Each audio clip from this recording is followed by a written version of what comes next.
2,51,000। কি লালন পালন করবেন? বাড়িতে আরো মহিষ আছে আপনাদের? না না, আরো নাই, নতুন করে সিদ্ধান্ত নিয়েছেন মহিষ লালন পালন করবেন? পুষেছিলাম আমরা। মানে আগে ছিল, হ্যাঁ, আগে তার মানে মহিষ লালন পালনের অভিজ্ঞতা আছে। আছে। মহিষ লালন পালনের সেই সিদ্ধান্ত আপনাকে স্বাগতম জানাই, খুবই ভালো সিদ্ধান্ত এটা। মহিষ গরুর চাইতে লালন পালন খুবই সহজ। বকনা মহিষ খুবই সুন্দর।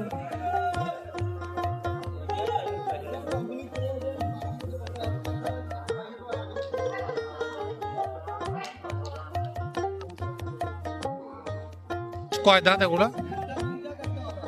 একটা দুই দাঁত, একটা অদাঁত। মানে যেটা দাঁতছে ওটা কি বাচ্চা টাচ্চা দিছে?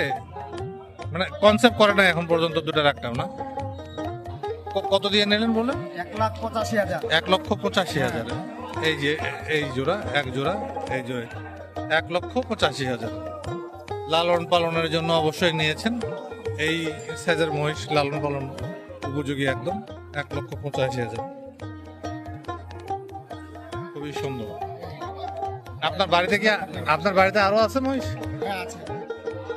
আরো আছে, মানে মহিষ লালন পালনের অভিজ্ঞতা আপনার আগে থেকেই আছে। হ্যাঁ আছে, অবশ্যই। তো মহিষ লালন পালনের গরু লালন পালনের মধ্যে পার্থক্যটা একটু বলেন তো, কোনটা ভালো? মহিষের লাভ বেশি হয় আর অসুখ বিসুখ কম। রোদ বাতাস পানিতে, আবার বর্ষাতে কাদো পানিতে সবটা গড়গড়ায় খায়, আর গরু তো ওইভাবে থাকে না। দর্শক শুনছিলেন যে একজন খামারি বলছিলেন তার নিজের অভিজ্ঞতার কথা, যে মহিষ লালন পালন কেন লাভজনক, সুবিধাজনক। এর রোগ প্রতিরোধ ক্ষমতা সবচেয়ে বেশি, অসুখ বিসুখ যখন তখন হয় না। আর আবার ছেড়ে দিই। হ্যাঁ হ্যাঁ, যা দিবেন তাই খাবে। তো এখানে এই এই দুই জোড়ায় কিন্তু বিক্রি হয়ে গেছে। পাশেই কিন্তু এই যে পুনর্ভাবা নদী, এই নদীর তীরেই মহিষের হাট কাহারো। দুই জোড়ায় বিক্রি হয়ে গেছে, খুবই সুন্দর।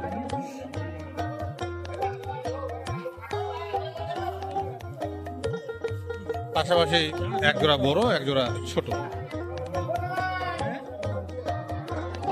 আরিয়া মহিষ, সে জোড়া আরিয়া। কত বললেন? 1,15,000। এটা এটা কি মহিষ? এটা পারি। 1,15,000 টাকা। এটা 1,15,000।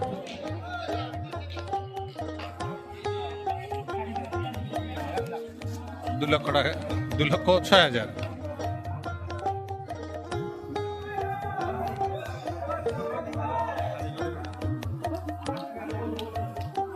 বলদ জোড়া 2,06,000।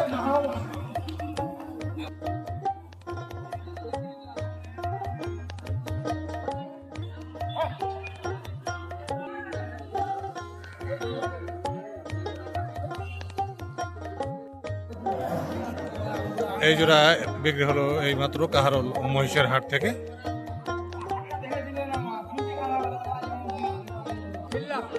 3 লক্ষ টাকা।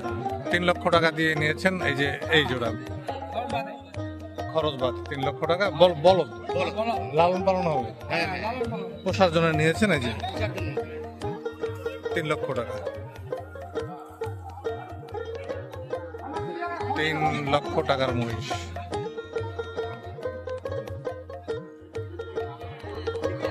বলদ মহিষ 3 লক্ষ টাকা দাম। কাহারোল হাট, শনিবার, সপ্তাহে একদিন এই হাট। 3 লক্ষ টাকা, প্রতি পিস 1.5 লক্ষ টাকা।